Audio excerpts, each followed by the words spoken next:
All right, what's going on, guys?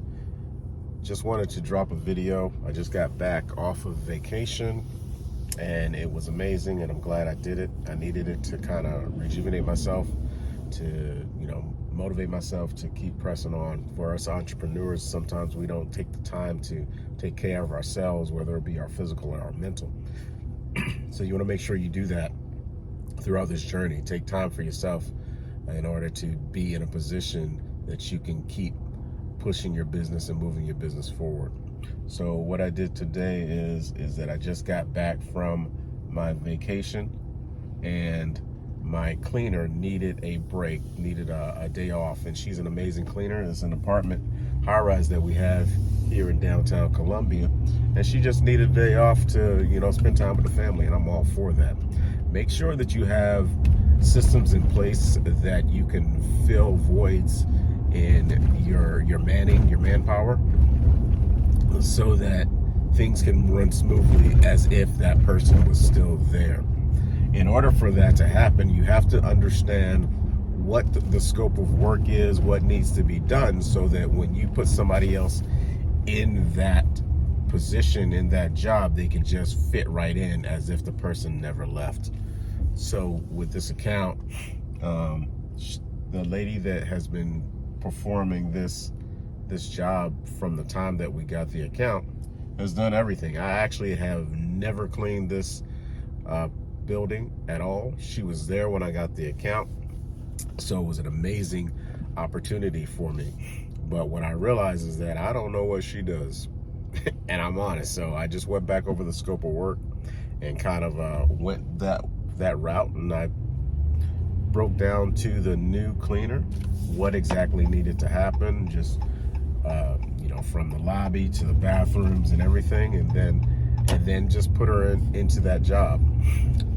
So what I've learned is that from now on, I need to have that scope of work available, and possibly even a training video for whoever's going to take over any specific location that they don't normally clean, so that I don't necessarily have to be there to walk that person through. So I'm going to get started on some training videos for each location. Some videos, or most videos, can be more general, because cleaning is for the most part the same, but there are certain things that are specific to different accounts, and that's when I'll kind of specialize or make those videos a little bit specific for those special accounts. Another thing is that I notice is that you have to make sure that you're doing inspections for each location. It doesn't necessarily have to always be every week or every day.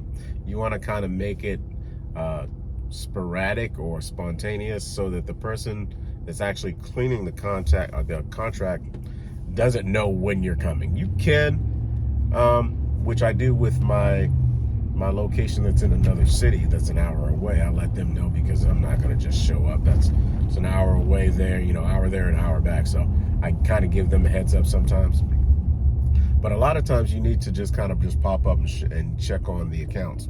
What happened today is that an account that we have not far from this apartment high-rise, we picked up a month and a half ago, and it's going well. And I just wanted to do an inspection, a spot inspection, and walk through, kind of hit some areas to see, okay, are they getting this, are they getting that? Because it actually takes two people maybe 30 to 40 minutes to get it done, and it's a nice we bring in a nice amount of revenue for that account, but they really don't work that hard. So but it is a 5-day-a-week account, so that kind of pushes up the amount that it costs per month to service that facility.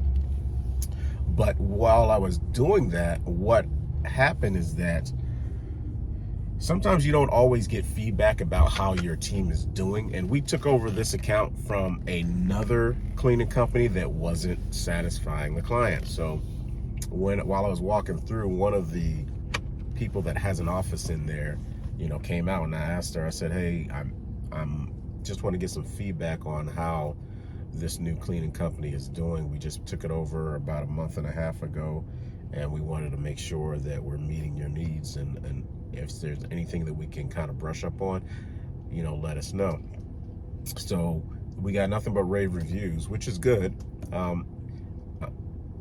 But she asked if we could do something else, and that was like add paper towels, or not paper towels, but toilet paper. So paper products. And I already have that in the budget, but just to get feedback from people that actually are there every day, and they see the work that you're doing, and they see how it's better than the previous cleaners, kind of helps you with kind of understanding and knowing how your team is actually performing. And our team is actually performing very, very well. Now, she asked for toilet paper, and I've already been doing that. She just didn't realize that the toilet paper was in there, but I think she was saying that from the previous cleaners, and I think they were actually buying the toilet paper, so now we're taking care of it and they don't have to do it. But of course, that's already calculated into my budget that I submitted to them anyway, so we recover.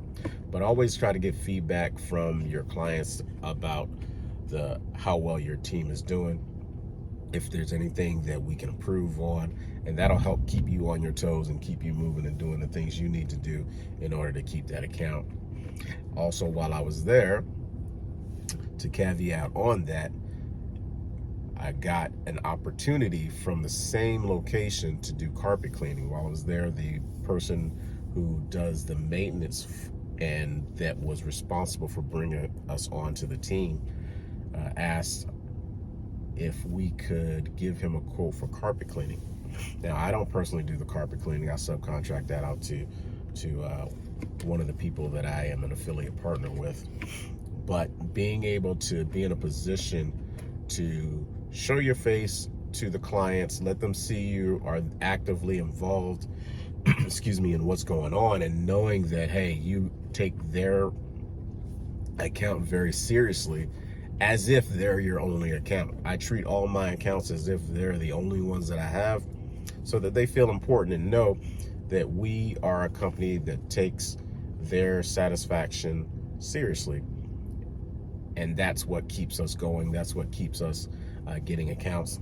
That's what keeps us keeping accounts. We've had accounts from my inception. There's very few accounts that I've actually lost. I haven't lost any accounts due to our service. It's usually due to some extenuating circumstances on the part of the client, whether they were going out of business, or whether they just didn't have the funds to pay for our service.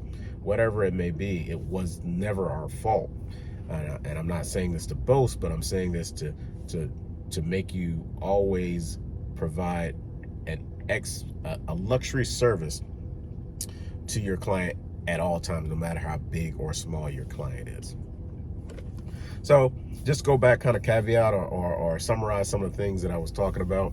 You want to make sure that you have a system in place so that when you have someone else taking over an account, not really taking over an account, but filling in for one of your team members, have an easy, smooth transition where you can have some type of video or training or scope of work checklist or whatever, so that they can follow, so it doesn't take you so much time to kind of bring them up to speed to fill in for a client, for a team member.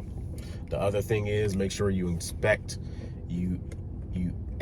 what you inspect. If you don't inspect, you're not going to know how well your team is doing. You're not going to really know how badly your team is doing, so you're not going to be able to correct it. So make sure you're inspecting as much as possible, and you can kind of delegate this to your site manager, your quality assurance member, whoever that may be, or your assistant, whoever that job title falls under. You can delegate that to them.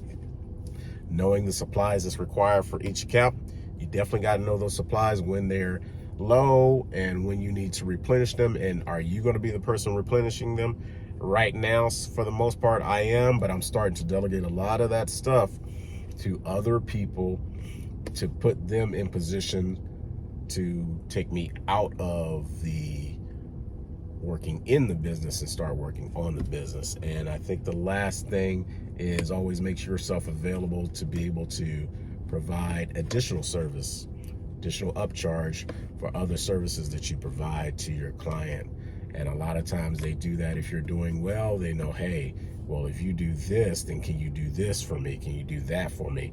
And yeah, the account may be a small account, but if you add additional things that you can provide them, whether it be carpet cleaning, window cleaning, disinfection services, deep cleaning, the list goes on and on and on, and you can keep adding to your revenue, your monthly revenue. So just keep those things in mind. You guys have a wonderful day, and I'll catch you on the flip side.